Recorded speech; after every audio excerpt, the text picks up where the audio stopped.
Hi everyone, so today we're going to talk about protein and its place in a fat loss diet and how it helps you stay fuller for longer, builds muscle so that you look good when you're losing the weight, and ensures that you're not struggling to maintain your diet over time. So protein, we might even go to what is, we'll go down to two first. What is it? It is usually found, it's an amino acid, a building block of muscle in the body, okay? And there's essential, non-essential amino acids. Don't worry about that. It's meat, let's say, and there's a bit of it in dairy, in eggs, in fish, in some beans, in lentils, powders, and protein bars. You'll see a lot of them, and lots of things now in the shops have protein added, okay? So while it's become a bit of a buzzword and it helps people add a few quid to the price of something, it still is quite important in the overall context of a fat loss diet. The reasons are, well, one, it builds muscle. So we want to look good naked. We don't want to just look at a number on a scale and say, oh cool, I'm down 10 pounds, and look in the mirror, but I look the same.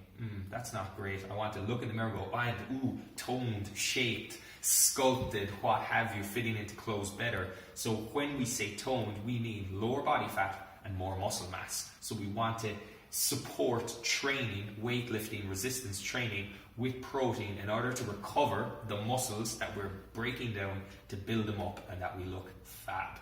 What is it? I've just mentioned all those different types of foods. So again, your meats, your eggs, your fishes, your dairies, and lots of protein added foods exist now, cereals and yogurts and breads even.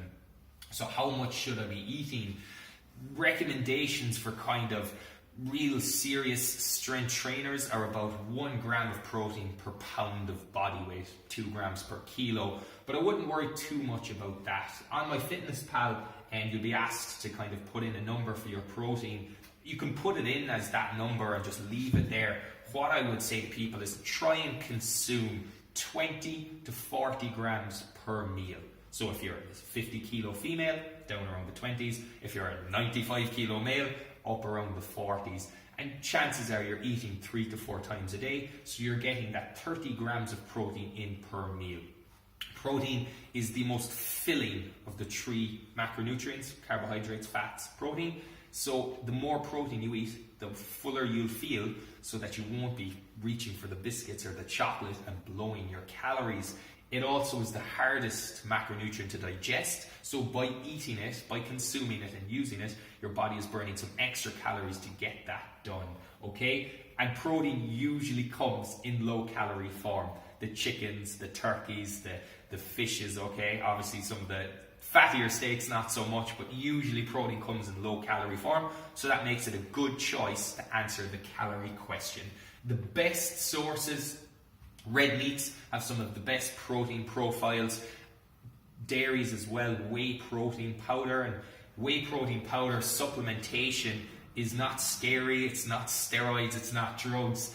And whey protein is a waste product when you have milk and you're trying to make it into cheese, okay? So that the genius back in the day that saw people, the manufacturers throwing away all this whey and think, maybe I could powder this, bag it, sell it to bodybuilders, and I'll make $1 billion industry. And that's being done. So protein powder is useful if you can't get it from food. I would always say go food first approach, because if you don't need to buy extra stuff, then you're not wasting money. You can spend that money on maybe going to classes or getting personal training. So if you are looking to supplement, there are bars, there's protein added milk, and just protein powder.